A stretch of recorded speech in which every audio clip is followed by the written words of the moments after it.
Okay, for our last presentation this morning, I'd like to welcome Richard Cave and Nick Goldup for their presentation on voice banking. What's the current status of technology and where do we go from here to help us ensure that meets the needs of patients and people living with ALS, MND. Hello everyone. My name's Richard Cave and this man here is called Nick Goldup. Hi, nice to see you. Hi. So we're really pleased to be here today and going to be talking about voice banking. This technology is extremely popular with the MND community that we work with here in the UK, and increasingly so as we build awareness and support for services to offer voice banking at diagnosis or even before diagnosis. And from my own research and clinical feedback, the opportunity to create a synthetic approximation of a person's voice is often perceived by people with MND ALS as a positive act, a way of fighting back, but most importantly, it's seen as a way of keeping hold of a part of their identity as the disease progresses. So this presentation is really about advocacy. Given how popular voice banking is, it feels right to take a more critical and unvarnished view on what voice banking services are actually being provided to people living with MND ALS across the world, and where we need to go to enable everybody living with MND, wherever they are in the world, to have equal access. And it turns out there's a lot that needs to be done. This presentation will sound like I'm complaining about the current status of voice banking, and in a way I am.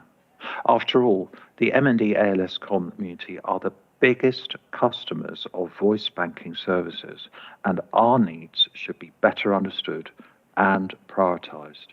This is an exciting time, and good things are happening, as Nick will be sharing, but we have a mountain to climb. And if we're going to make voice banking inclusive and closer to the actual needs of our community, more needs to be done together. So the first part is about ease of voice banking process, and there are great things happening there. Going to talk then about languages, quality of voice banking, availability of voice banking, and of course, we can't exclude cost. So I'm going to hand over to Nick now for some, I think, some really great news about the ease of access to voice banking process. And I'll move on to your first slide, Nick. Thanks, Richard. Hi, everybody. I'm really excited to be here to talk about this today. We've carried out a lot of work in this space, as Richard said, and this first slide, this might sound crazy, but what if? This is really the scene setting as how we got to where we are at the moment. So starting back in 2019, you may recall a gentleman called Peter Scott Morgan. He was one of our trustees at the time at the MND Association, and he's pictured on the slide here. And he was a catalyst really in helping us to think about how technology can support people living with MND, especially as he put it, to thrive and have a better quality of life. But at the same time, it's also a case of being at the right place at the right time for me, as I picked up the telephone one day by chance to a gentleman called Stuart Moss, who works for Rolls-Royce, and his father had passed from MND ALS back in 2016. And importantly for this story, he worked at, as the leader in innovation for Rolls-Royce and was the gatekeeper to a lot of big corporates. Next slide, please, Richard. So back in 2019, we sat down and thought about some strategic principles with regards to technology. And I won't read them all today, but essentially what we wanted to do was create a framework or an area where we can identify projects to benefit people and be accessible to people with MND and ALS. And that was really important. People needed to be part of the journey and part of the co-design and testing of anything that we produced. And we wanted to stimulate development of technology to ensure that people had choice. And we expected that, all projects require the involvement of people throughout, as I've said. So, and emerging from this was a discussion around how we can use technology to support people in their day-to-day needs, with us as the conduit, us being the association as the conduit between the lived experience and the community and the tech industry. So we invited a discussion, essentially. And as I mentioned, Stuart opened the door to some really powerful global companies, and we ignited some enthusiasm and passion within these companies talking about MND. And quite quickly, if you go to the next slide, Richard, we had a kind of a who's who around the table. I mean, this is I'm very proud when I see this slide, and we've actually added to this since we had a summit the other day, had IBM, Apple, and Vodafone as well to add to this list. So it's a real eye opener. Next slide, please. So we had the people, the organisations, the brains. We had a vision as to what we wanted to achieve. We needed an exam question to answer, and the one we picked was speech. And speech is a powerful medium of identity. It talks about ourself, our humour, our background. And when it comes to being difficulties in talking and communicating, there's real impact for people around social withdrawal and isolation. And also up to 90% of people living with MND ALS eventually rely on a device for communication, and they're not that well equipped to facilitate that kind of a talk at the pace of spoken conversation. So we essentially looked at three areas, and they're on the slide there. The first one is voice banking, and that's what I'm going to talk about today. Raising awareness, but also improving the tools to be able to bank your voice. Supporting dysarthric speech, that's the middle section there, and we're working with Google on that. I'm not going to talk about that today. And thirdly, supporting when a person's voice is lost. So how can we use artificial intelligence to bring speech to as natural speech speed as possible? And we're working with Rolls-Royce and others on that project. But lots of projects running within this space, and as I say, I'm going to focus on voice banking and the support that we had through the wonderful people at Dell and Intel, who immediately put their hands up and said, look, we want to do something here and we want to support voice banking. Next slide, please, Richard. So historically, voice banking has been a lot of hard work to the point where people actually have given up. It took a lot of time, time that they don't have, of course, sat recording random sayings and phrases. And a survey that we carried out at the MND Association in 2018 found that on average it was taking 3 months for somebody to bank their voice. And we wanted to change that. So we created this, I Will Always Be Me. It's an ebook which reduces the process to minutes.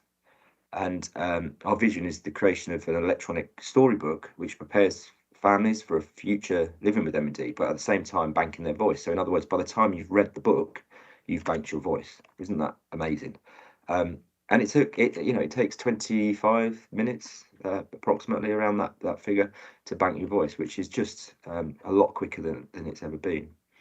And the book is accessed through a website, iwillalwaysbeme.com. Please do go and have a look, and even go and bank your voice. And it's been created by an agency who've ensured that the journey, customer journey, and to navigate the process is really seamless. And the story was it was also the other piece that we really needed to get right. It was so important that it didn't offend, it was clinically correct.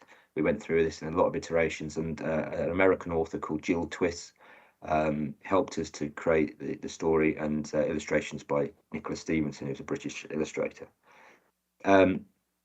So maybe we go to the next slide. This is just a few slides from a few pictures, I should say, of the book, and the words follow the journey of a person living with MND and the changes they go through. But it finishes on a sentence that says, "Everything is changing, but I will always be me, and I will always love you," which is very, very, it's a very, very strong sentence. If you go to the next slide, please, Richard. And there's some more of the wonderful illustrations there. But what was really interesting was that we were worried that people were going to become emotional as they walked through the story. And, the whole point is to be able to bank your voice. And if people become too emotional, is that going to be a good recording at the end? But what was really interesting to see was that, if you add emotion to when you're reading this, rather than a very kind of robotic process, you actually get a better result because you're capturing a person's emotions as they record, which is just wonderful. Next slide, please. And we've been very successful. This is still a pilot in the UK and Scotland. so England, Wales, Northern Ireland through the MD Association, and we partner with MD Scotland. We're looking to widen that coming into the next year, but for the moment it is just available and it's free of charge for people to be able to record their voice.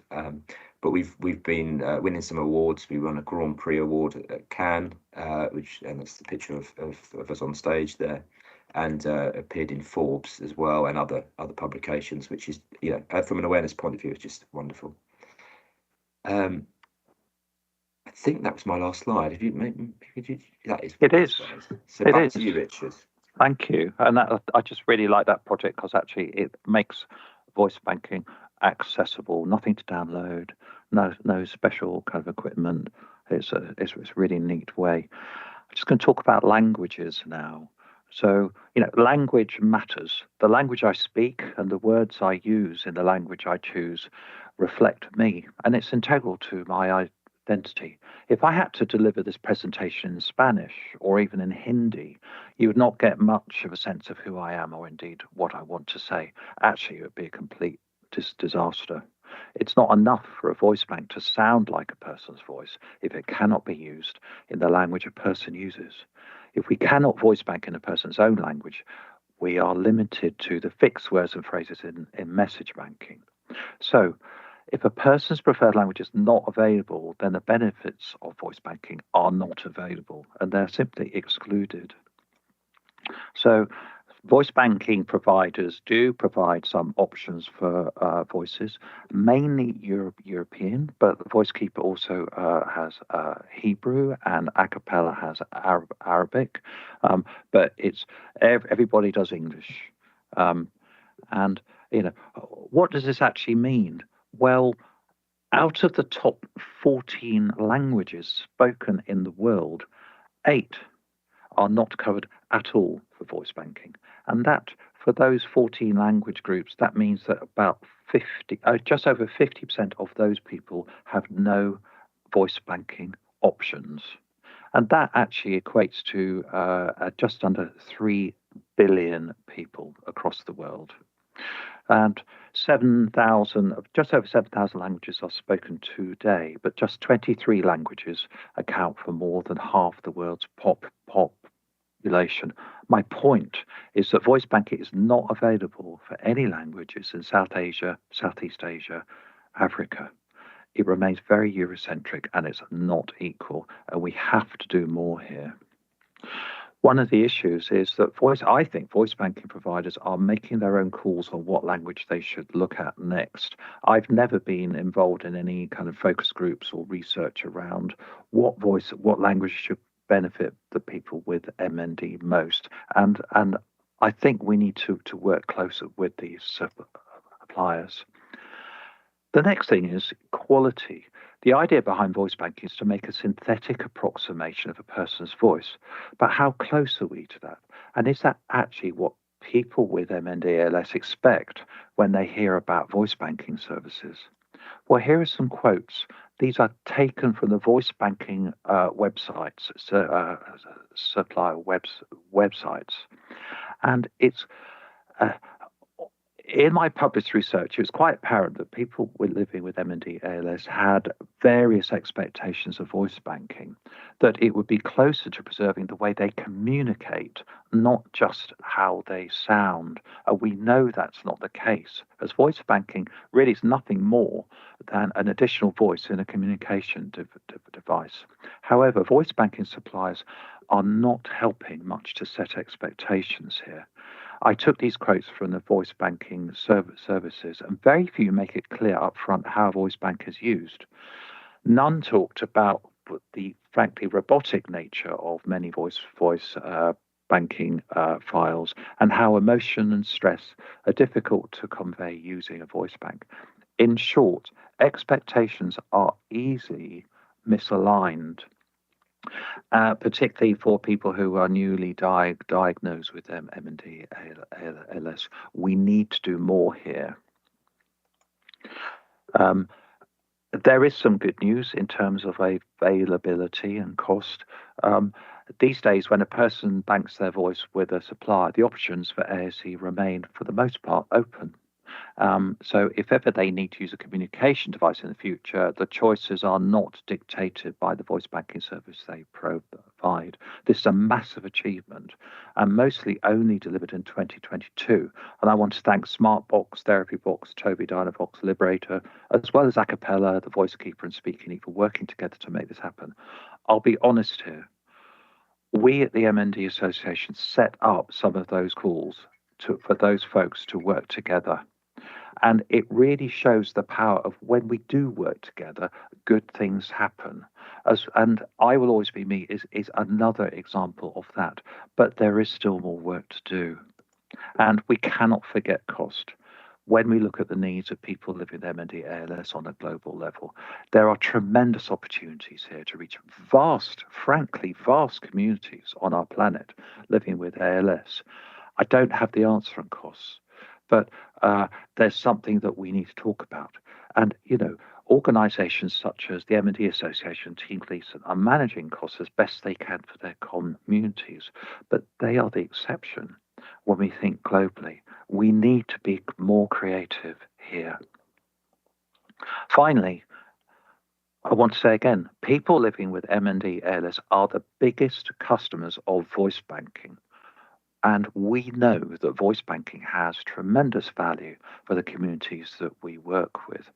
Our role is to do the best for people with ALS MND, wherever they are, wherever we are, across the globe. There is a lot to do. There is the will, and we need to find ways to be more inclusive for all of our communities. And I'll finish there and ready for your questions.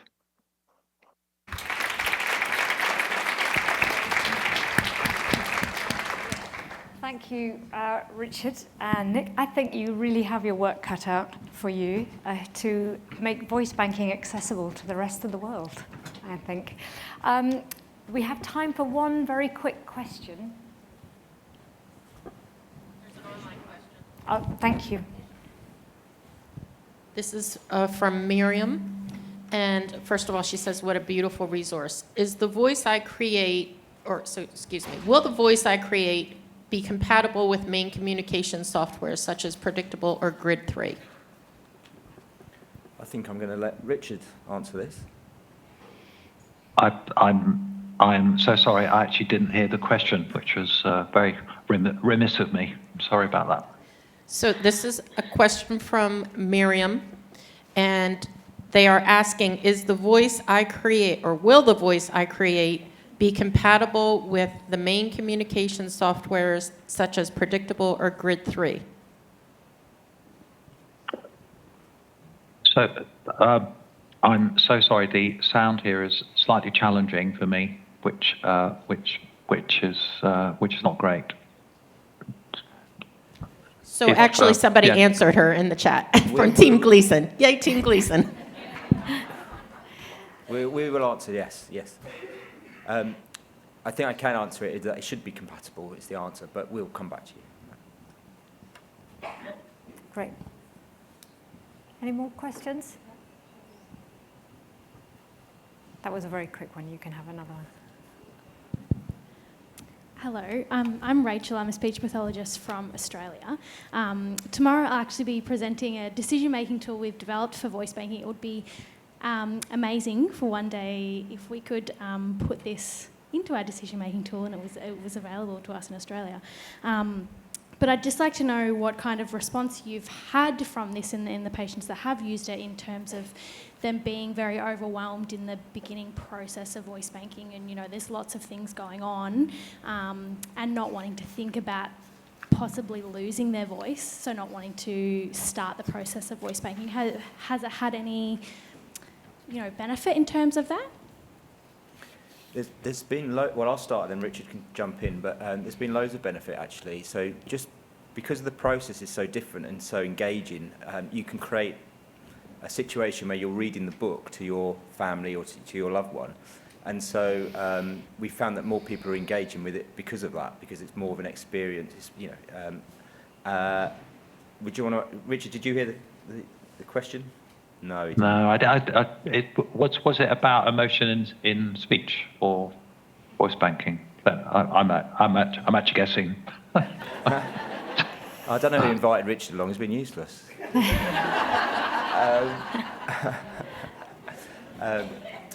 But yeah, I mean, going back to the emotion within the story, you know, that was our biggest concern, is that we wanted to end up with a brilliant recording, and you were going to get to this point where people do become overwhelmed, and we do talk about it at the start. So if you go on the book, you can there's a warning almost, you know, this may cause you to become emotional. But as I said in the recording, you know, that you do end up with a better sound at the end of it, and a better recording. It's less robotic. So. Yeah, by luck or design, that's worked quite well. And I think next is about thinking about other content. So that's one story, but maybe, you know, somebody's got a favourite poem or piece of literature. That would be great if we could incorporate that somehow. So we could go in lots of different directions. Thank you. Thank you very much.